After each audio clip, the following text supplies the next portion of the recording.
Hey guys, what's going on? Welcome back to Football Therapy with me, your host Jan. I hope you're doing well. I really do hope that. Welcome back to Chelsea News, of course, the daily series here on this channel where I reflect on what's being said about Chelsea, giving you my opinion on it, more importantly asking for yours, mate. Lots is popping off, not least because we are on the dawn, or on the brink rather, of the January transfer window, but also Chelsea co-controlling owner Eghbali of Clear Lake has done some talking on Chelsea's ownership's vision for the club, what they're doing, why they got Chelsea, what they're planning on doing, and how they want to win. That's part of the model. And also, Chelsea are in there's lots to get into. It's very, very exciting, or certainly very insightful and interesting for you, hopefully, as well as David Datro Fofana completing his medical. Andre Santos, Fofana, the players seemingly done signing for Chelsea. Very exciting next gen stuff to talk about, ladies and gentlemen. Thank you for liking the video. It takes a split second, if that, a millisecond, doesn't it? Click like. You're welcome to sub if you want to, and should you choose to do so, you should hit that sweet, sweet bell, baby. Right. So, first of all, let's talk about a player. Fabrizio Romano confirming David Datro Fofana has completed his Chelsea medical, which he had yesterday with Chelsea Football Club on the day of his 20th birthday. So he's not he's still very young. 20 years old, you're a baby. You're super young. But he's strong, he's direct, he's a good centre forward, a conventional number 9. And have we spent 12 million plus on a 20-year-old to just go into the development squad? Is he going to join us in the coming days and then immediately go out on loan? I suppose there's a chance, but it's a really interesting time. We've spoken about him before. He's Ivorian. His idol, unsurprisingly, is Didier Drogba. He has always wanted to play for Chelsea, and there's videos of him, saying that he loves Chelsea, the team he wants to play for.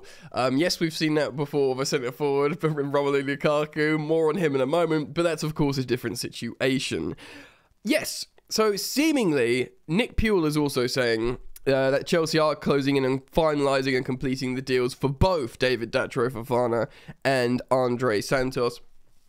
Of course, a striker and a midfielder, the 20-year-old, the aforementioned 20-year-old, and the Brazilian 18, 19-year-old midfielder. The more I read about Andre Santos, the more exciting it is. A lot of people are saying he's like the Brazilian Jude Bellingham. Which would be great. He's an all-round midfielder, like a proper box-to-box midfielder that can do it all. And that sounds great. That sounds excellent. Midfield is where you win football matches. We say it here on Football Therapy all the time. You can have all the great defenders and all the great attackers. If you lose the midfield, if you don't have a midfield, if you lose the midfield battle and you don't have an appropriate midfield to link said defense and attack, you're effed, my dear sweet friend. You're not going to win top tier football matches, and that's what we need. And like I always say, I do believe Chelsea are very talented midfielders, but we need to get that chemistry right. We need to cook it right, ladies and gentlemen, because if you don't, you won't win. So yes, it does look like both Andre Santos and David Fofana, certainly David Fofana a little bit ahead, will be wrapped up. Let me know what you think on those two players. Comment down below, and let's move on because there's lots going on. Right, just quickly on the strikers, I'm using Cy Phillips's Twitter here for a bit of information at Cy Phillips Sport, citing a chap called Alvise Cagnazzo, who I believe is an Italian journalist, and this is in relation to our favoured, or perhaps less so favoured, current number 9, or certainly registered number 9, and that is Romelu Lukaku, who, of course, the last time we saw him, it was actually quite sad to see, really. The guy was in tears, coming off, he came off the bench for Belgium to try and save their World Cup efforts before Captain Eden Hazard retired. Who knows if De Bruyne, I suppose De Bruyne will continue because he's still in form and playing at the highest level. He was great in the Cup last night against Liverpool. But Lukaku missed loads of sitters. It looked bad, man. And this Italian journalist is saying this. Inter are very disappointed with Romelu Lukaku's performances. But will take advantage of his poor form to manipulate Chelsea, to ask Chelsea to extend his loan for another 12 months. There's a purchase option for the summer, but his performance has convinced Inter to delay a decision. Yeah, so we've heard conflicting reports in this that there might be a new loan rule that would prevent Chelsea from loaning him again for another 12 months, and I think maybe we should have done an initial 2-year loan rather than a 12-month loan. We'll see what happens there. I mean, look, we don't need to spend too much time on this. Like we always say here on the channel, the new ownership have absolutely sort of put a line under Romelu Lukaku and just said, disaster, move on. You know, like financial, business, disaster. Not gonna, you know, take the L. We've already like marked that off early doors in our business plan.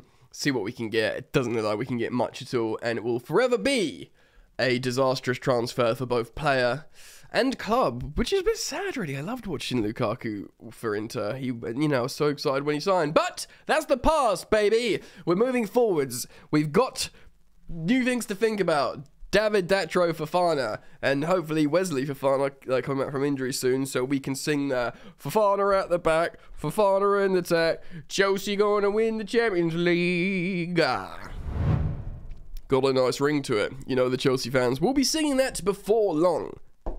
Now, Chelsea co-owner Behdad Eghbali spoke for some sort of investment conference thing, Invest in Sports, with 3 other seemingly billionaires to talk about their roles in owning sports teams.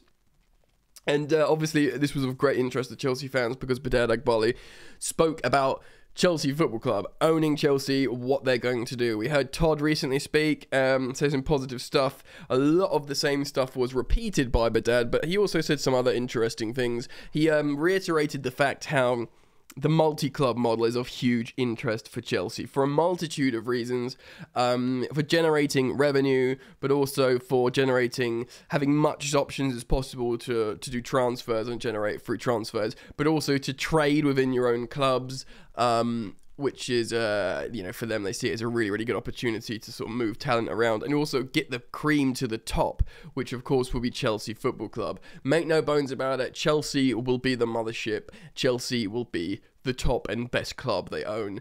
If they'll buy other clubs, but they won't be as good and as big as Chelsea. So that is good for us because it means the satellite clubs, the multi-clubs that they buy, will send our players over there to develop, or their best players they have will come to Chelsea. Which sounds quite cynical, and perhaps if you're not a Chelsea fan, you might not like the sound of that. But the truth is, it's smart business. It's smart they're not, you know, they would have looked at the rules and go, right, this is not breaking any rules. RB do it. You know, the City Group do it. We're going to do it, and we're going to make Chelsea great. He goes on to say all kinds of stuff. He speaks about how they see Africa as a really, really great opportunity in terms of an untapped market with loads and loads of talent. So they believe there's loads of really great footballing talent out in Africa, and although they're scouted a little bit, they want to increase that, which is great news, I think. Yeah, if we can get some of that talent over to, you know, Europe, Chelsea, they're satellite clubs, but indeed Chelsea Football Club. Chelsea also have a huge fan base in Africa. I believe my channel, my viewership percentage has got a great deal in Africa, which is just, you know, amazing. So if we can get more African footballers over, I think that would be super. So yes, Eghbali. I mean, I you know, this. If you guys want to go and see this, it's on YouTube. It's called Sportico, I believe. So you can go check it out. It's and he says a lot of stuff about it. But yes, so he speaks about the untapped market in Africa. He also speaks about Chelsea's academy. He believes Chelsea and Barcelona have the 2 best academies in Europe, probably therefore the world. Although Behdad Eghbali and Todd Boehly are huge fans of the Brazilian the youth that come through, like, you know, these Endricks. Of course, we missed out on the Andre Santos, who hopefully looks like we're about to sign. But in Europe, they say, look, and of course, maybe they're just saying Barcelona because of La Masia. I guess Pedri came through La Masia, and obviously the iconic players have come through. So you just sort of say Barcelona's academy. But Chelsea's with it. And he's right to say that because Cobham has generated not just loads of Premier League footballers, but loads of top tier Champions League level, footballers. Obviously we've referenced like, Fikayo Tomori, champion of Italy, Tammy Abraham conference champion, and other leagues as well. And of course, if you look through the Premier League, not just loaned players, but players that's come through the Chelsea academy, and indeed like the Championship level and below. Like Championship's a high level of football. I don't need to tell you this, I'm sure, but the Chelsea academy is absolutely excellent. Now, what I think is really, really interesting as well, he reiterated the fact about winning. Now, a lot of you guys might have taken a cynical view about, okay, well, it's all very good to talk about these business perspectives, but how is this going to affect me as a fan? So this is a quote from Eghbali on this conference. Like anything, you've got to put a good product on the field. You've got to win. Your content is your asset. So he's reiterating what Bowley said when he came into Chelsea, and indeed what he said a while ago. Before he tried to buy Chelsea in 2018, Todd Bowley, and shortly after that, way before the sanctions and the forced sale of Chelsea Football Club, he was interviewed talking about what makes a good sports team for you. Obviously owns the Dodgers and stuff, and he says championships. You have to win. You have to win. That's the model. I mean, the other elements like the mothership, the satellite clubs, the multi-club, the academy players, the buying young, all the marketing stuff they're doing in between. That's all business and necessity. But like he's saying, you've got to put a good product on the field. You've got to win. Your content is your asset. So that's like almost like the opposite of Manchester United with the Glazers. They're like, well, United's the biggest club in England. They make loads of money. That's never going to change. We can just spend its money that it makes, but also take loads of money out ourselves, and we don't even need to win. Done. Do you know what I mean? That's what the Glazers are saying. But Todd Bowley and Eghbali are saying, no, we got to win. We've got to win. For this to work, we've got to win. And really interestingly as well, he goes on to tell... to say at this Sportico conference that in terms of European sports, so like, European football, which by the way is the biggest sport export in the world, European football, he says it's about, and get this, it's about 20 years behind US sports in terms of commercial data, which is wild.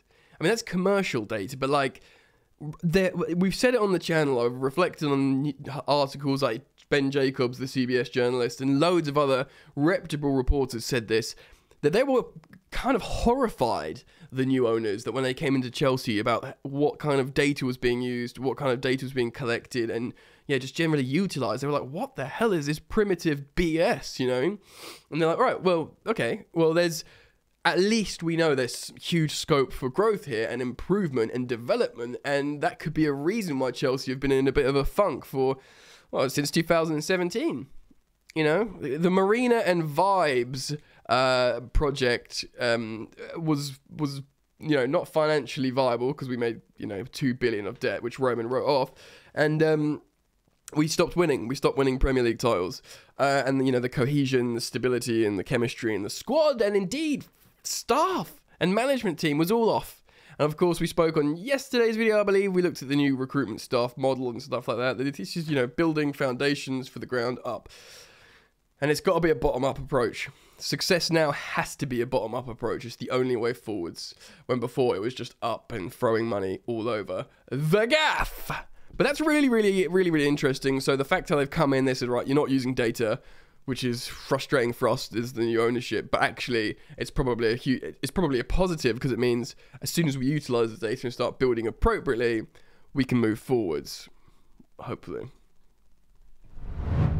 So, what do you think? Comment down below. I'll put out to you, my friends, my viewers / sometimes listeners. Datro Fofana, speak about him, as well as Andre Santos, and I'm really keen to hear your thoughts on Behdad Eghbali and what he said about Chelsea. The multi-club model, the necessity for winning, the historical data problems, and everything else he said. You may have watched the conference in its entirety, and if you have, feel free to comment down below and tell some other cool stuff you heard or saw on it, and I'll be very keen to read your comments, so please do that. Thank you for joining me, and I usually end with, I'd ask you to like and subscribe, and you're welcome to click join. underneath the video, somewhere down there, if you want to join the GOAT gang here on Football Therapy. Cool. Take it easy, guys. See you soon. Peace.